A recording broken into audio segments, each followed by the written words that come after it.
Shall I hold that? Yeah, if you like, yeah. We are now live. We're now live. So, Although I know you. but how do you know me? Well, I've met you on LinkedIn. Of course. And isn't that brilliant? Yes. And there we are at the business show in London at the Excel, and our stands are just almost next to each other. That's right. And big risk coming here, lots of money, and it's paying off. It's paying off, and LinkedIn is working for me. I wish it would work better. Okay. And I think, like any LinkedIn expert, although you're the queen of LinkedIn, so thank you. You're definitely an expert. I kind of want to ask you loads of questions about how this necessary platform we're sort of being controlled by it, which I find a little bit troubling. Okay, let's rewind and let's introduce you to our audience here who are watching. I'm Nick Sladek. I'm a marketing consultant. I'm helping people send more invoices out. So helping them sell more products, sell more services, look good online, look good on LinkedIn as well, actually. So people feel reassured to connect and do business with those companies. And that's what I do. I love the word reassurance because I talk about trust a lot, and I think it's really important that we generate that feeling of trust if we want people to work with us. Yeah, it's crucial.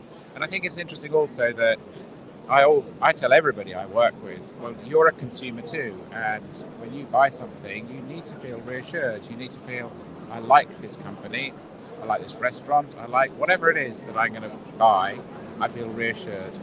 And online is where that reassurance starts. So on LinkedIn certainly, but also on your website, every part of your marketing needs to reassure your customer that they feel, yeah, I like these people, I'm going to send them my money. And that's what it's so important. Yeah, it is. And I talk a lot about personal branding and how, as you know, you're your own brand, I'm my own brand. And we have to be on brand all the time, every minute of every day and every night. You know, and even if the doorbell rings and I open the door to the courier or whatever, whoever it is, I'm still on brand because I'm me. I think that's on brand is the marketing message. I always refer to it as a jigsaw puzzle. That anybody making a purchasing decision puts the bits of the jigsaw puzzle together, and if something's missing, now that could be, I don't believe there are real people working at your company. I don't think it's going to get delivered on time. I don't think you're going to do what you say you're going to do. Classic case is the social media expert, inverted commas, who has no engagement on LinkedIn. Well, it can't be the case that they're good at what they're doing then. And so the jigsaw puzzle is missing. So they're not on brand, as you would put it. Correctly so, by the way. I like that. Thank you. So we were having a little chat earlier about LinkedIn, and you were talking about things that you didn't like about LinkedIn, Nick. Do you want to highlight those? I would like to do that, yeah. I think in the old days, as I refer to it in my marketing world, and I buy an ad in the Daily Mail, I know how many copies get printed, I know who buys the newspaper, so I kind of know how many people are going to see my message. Now, in the world of LinkedIn or any of the social spaces, there is the algorithm, the thing that controls us. Now, LinkedIn came clean recently and they said, these aren't views, these are impressions. And I'm not going to go into detail here about the significance of that, but trust me, it's really significant. And if you're getting 25, make it 200 impressions, 300 impressions, you're nowhere. You're nowhere because it's not really people that are seeing you. It's the opportunity to view is an impression. And I feel I can put something out about marketing. It's interesting, it's well written, it's short and pertinent, and I'm not getting the engagement. And then somebody puts something about their holiday in the Maldives up, and suddenly there are loads of impressions. Maybe not many views in terms of the profile, but I just wish I could overcome and understand that better about how to get more engagement. So there are various tricks that you can use. Although I don't really like to call them tricks, but various things that you can do.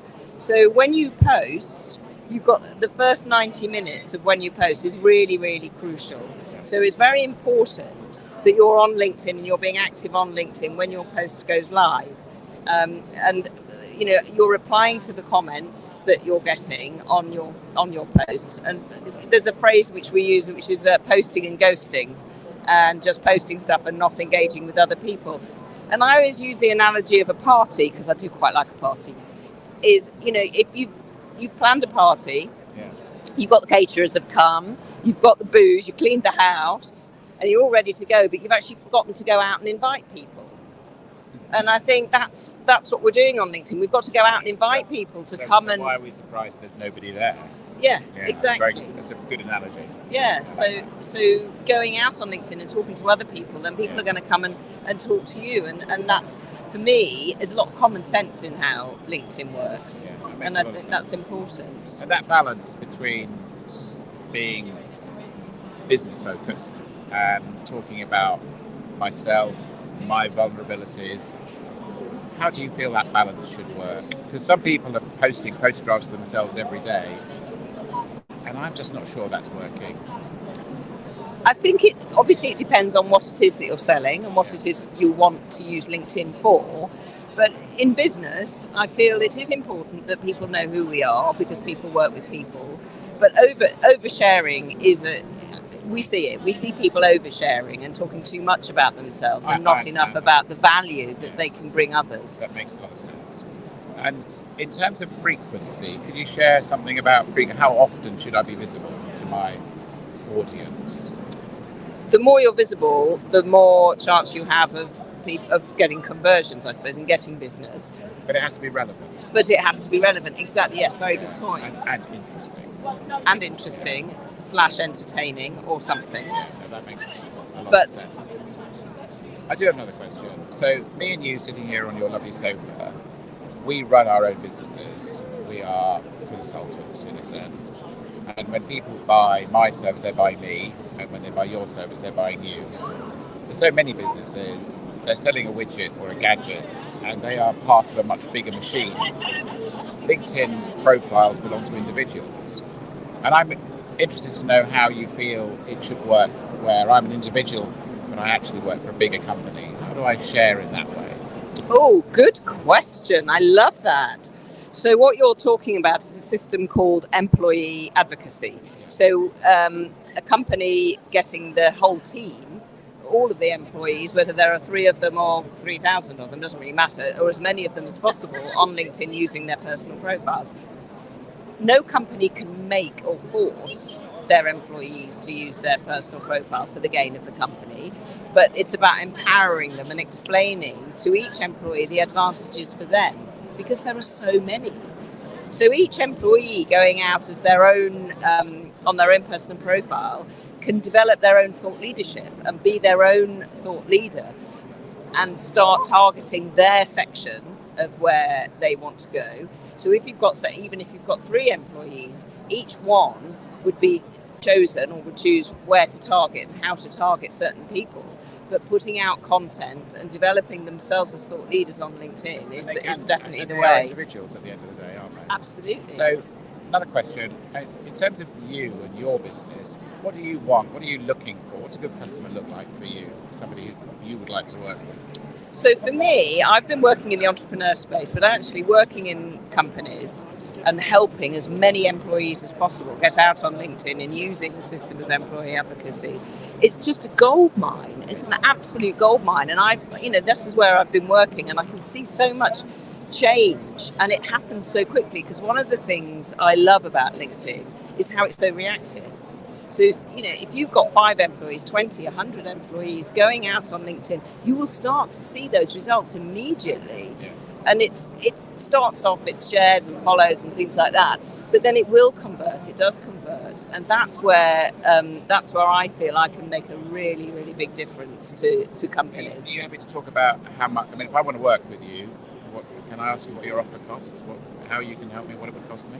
So I work on a basis of value and how many people there are and how much value I'm giving. So rather than just per hour, etc. So what it looks like is me going in and giving an initial training to the company, and then keeping me on as a consultant. Because when I first started doing this, I would go to a company and train them how to do it, and then go bye-bye and support them for a month or so, but then nothing happened. So keeping me on as a consultant with a light touch, medium touch, whatever, to help guide and steer those employees through the process, even for 6 months. And then hopefully they'll get into it and it'll work. they need to learn that it isn't about them, it's about their customers. And so often they slip into that dangerous place of we do this and we do that, and using jargon and meaningless talk. And so having you on board it just keeps them on track. It steers them. It keeps them on track, isn't it? That's the most important. That's the thing. And, if I see an employee who's not doing it and they've stopped doing it, it's not about telling them off and rapping their knuckles. It's about reaching out and saying, hey, can I help you in any way? What are you struggling with? One of the other things that we all see is that we get stuck in an email cycle where somebody writes to you, tries to sell you their product, then send you another email saying, I'm just bubbling this email back up to the top of your inbox, which pisses you off. And then 2 weeks later they say, well, you haven't bought from me, so I'll unsubscribe you. It's so naive, incredibly naive. This is a long-term strategy of building rapport and building authority and reassurance, isn't it? It's all about reassurance. Yeah, absolutely it is.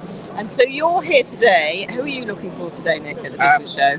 I would like to work with businesses. Well, ultimately, I want to work with a company who want to send more invoices out. So product, probably business to business, product or service, where they just need some help in making themselves more attractive to their potential customers, and then also creating that reach for them so they're in front of more people. And when people then land on their digital asset, or they're really immediately aware what's in it for them. Because so often people just say, you look around this hall, and everybody is talking about we do this and we do that, and we provide IT solutions. It's like, well, what's in it for me? And I think people forget that. And sometimes the messaging is so simple. I'm going to use my plumber analogy. Go on. The plumber analogy is, if I was a plumber at this show, I would say, well, I've got a blowtorch, I've got some ladders, I've got some copper. But actually what people are buying is the beautiful bathroom and the marble. They're buying the outcome and the experience. And I just love that space and feel really confident to deliver that. That's what I'm looking for. Anybody who would like to sell more of their services and step in. Because I'm not in their business, so I'm better at doing that for them. Well, yes, and you've got years of experience. And you really stand out on LinkedIn, which is presumably how I found you. I can't really remember. And I think that's important. And you're always very focused about what value you can bring to others, and that's really lovely to see. Yeah, whatever the proposition, I love the challenge of getting them more sales ultimately, and that's what it's about. So that's what I would love to talk to more of those people. So thank you. So if you want to get more sales, connect with Nick Sadek. Thank you. And if you're at the business show today, come and see us. My stand is B806. Nick, yours is? B910. 910, just around the corner. Lovely to chat. Thank you very much for joining me on the Purple Sofa and the LinkedIn Live Lounge. Wasn't quite what I expected, but it was lovely all the same. I don't know what you were expecting. Well. Like, end.